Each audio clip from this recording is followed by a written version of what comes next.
Friends, இன்னைக்கு இந்த வீடியோல நான் உங்களுக்காக செய்து காட்ட போற ரெசிபி உருண்டை. இது நாகர்கோயிலோட ஒரு ட்ரெடிஷனல் பிரேக்ஃபாஸ்ட். இது பண்றதுக்கு நம்ம அரிசி மாவு தான் பயன்படுத்த போறோம். இந்த அரிசி மாவுல அதிகமான அளவு கார்போஹைட்ரேட் இருக்கு. ஒரு நார்மலான ஹியூமன் எனர்ஜெட்டிக்கா இருக்கிறதுக்கு எவ்ரிடே 445 கிராம் கார்போஹைட்ரேட் தேவைப்படுது. இந்த கார்போஹைட்ரேட் அரிசி மற்றும் அரிசி சார்ந்த உணவுகளை சாப்பிடும்போது கிடைக்குது. இப்போ அந்த உருண்டை எப்படி பண்றதுன்னு பார்க்கலாமா?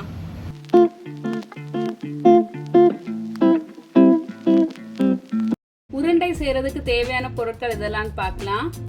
பச்சரிசி மாவு, உப்பு, தேங்காய், தண்ணி. இந்த மாவு வந்து கடையில் இடியப்ப மாவுன்னு கிடைக்கும்ல, அந்த மாவு தான். இதை உருண்டை பிடிக்கிறதுக்கான தண்ணி வந்து நம்ம எவ்வளோ மாவு எடுத்துக்கிட்டோமோ அதில் 3/4 அளவு தண்ணி எடுத்துக்கணும். 1 கப் மாவு எடுத்தால் 3/4 கப்பு தண்ணி எடுத்துக்கணும். ஃபர்ஸ்ட் இந்த தேங்காவை துருவி எடுத்துக்கலாம். தேங்காவை துருவி எடுத்தாச்சு. உருண்டை செய்யறதுக்கு தேவையான பொருட்கள் எல்லாமே ரெடியாக இருக்கு. இப்போ ஃபர்ஸ்ட் ப்ராசஸ் வந்து ஸ்டார்ட் பண்ணிடலாம். அதுக்கு ஃபர்ஸ்ட் ஸ்டவ் ஆன் பண்ணிக்கலாம். ஒரு பாத்திரத்தை அடுப்பில் வச்சிடலாம்.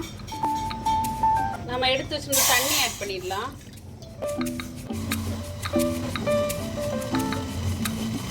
தண்ணி கூட கொஞ்சமாக உப்பு சேர்த்துக்கலாம். இந்த தண்ணியை வந்து உப்பு செக் பண்ணி பார்த்துக்கணும், கரெக்டான அளவு இருக்கணும். இல்லைன்னா இன்னும் கொஞ்சம் ஆட் பண்ணிக்கணும். இன்னும் கொஞ்சம் உப்பு ஆட் பண்ணிக்கிறேன். கொதிச்சிட்டு இருக்க தண்ணியில் நம்ம எடுத்து வச்சிருந்ததில் பாதி அளவு தேங்காவை ஆட் பண்ணிடலாம்.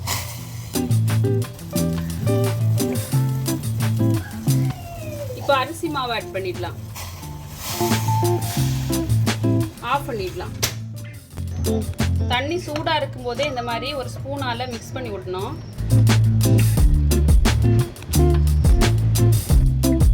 கை பொறுக்கிற சூடு வந்ததும் இந்த மாதிரி உருண்டை பிடிக்கிறது மாதிரி மாவு விரசி எடுத்தாச்சு.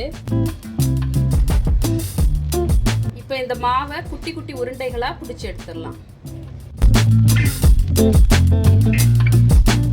இந்த மாதிரி உருண்டையாக பிடிச்சி எடுத்துக்கணும்.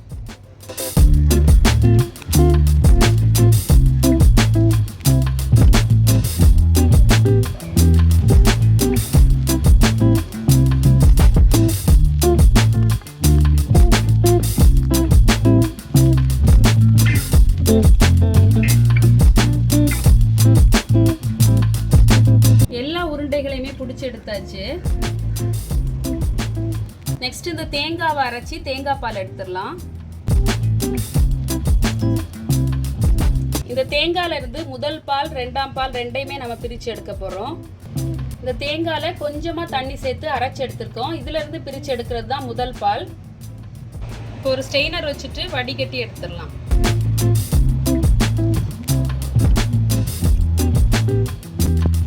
பாலை பிரிச்சு எடுத்தாச்சு.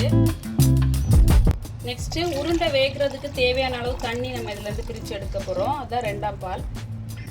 இதை இப்ப வடிகட்டி எடுத்துடலாம்.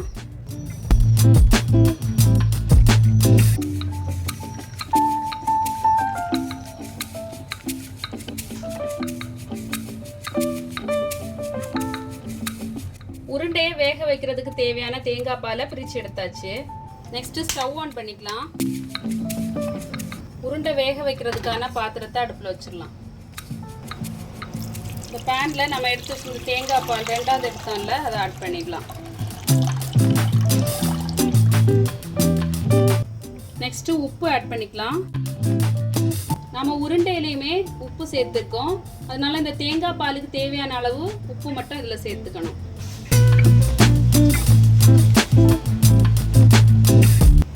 தேங்காய் பால் நல்லா கொதிக்க ஆரம்பிச்சிடுச்சு. இந்த டைம்ல நம்ம உருண்டைகளை இதுல சேர்த்துடலாம்.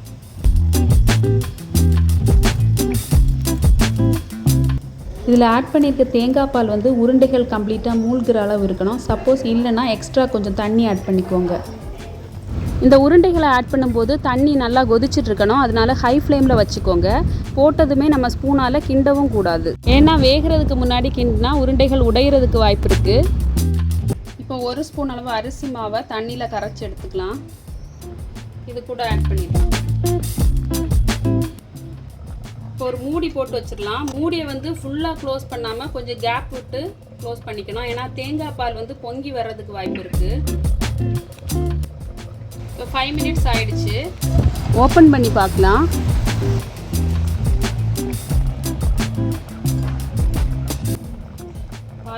உருண்டை வந்து சூப்பராக வெந்திருக்கு. இது இப்போ ஆஃப் பண்ணிக்கலாம். ஆஃப் பண்ணதுக்கு அப்புறமா தேங்காய் பால், நம்ம முதல் பால் எடுத்து வச்சோம்ல, அதை ஆட் பண்ணிடலாம். நல்லா கலந்து விடலாம்.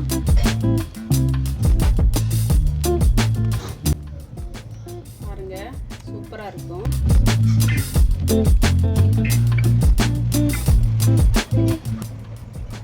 நம்மளோட ஹெல்த்தி அண்ட் டேஸ்டியான உருண்டை ரெடி ஆயிடுச்சு. நீங்களும் கண்டிப்பா இந்த ரெசிபியை ட்ரை பண்ணி பாருங்க.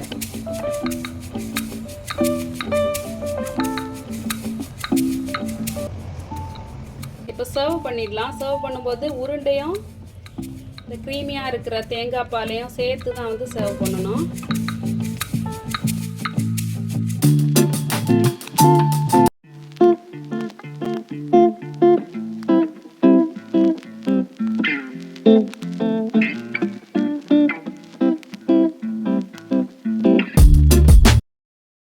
இந்த வீடியோ பிடிச்சிருந்தா லைக் பண்ணுங்க. இன்னும் இதே மாதிரி வீடியோஸ் பார்க்கணும் இந்த சேனலை சப்ஸ்கிரைப் பண்ணுங்க. கூடவே பக்கத்தில் இருக்க பெல் ஐக்கானை கிளிக் பண்ணுங்க. தேங்க்யூ.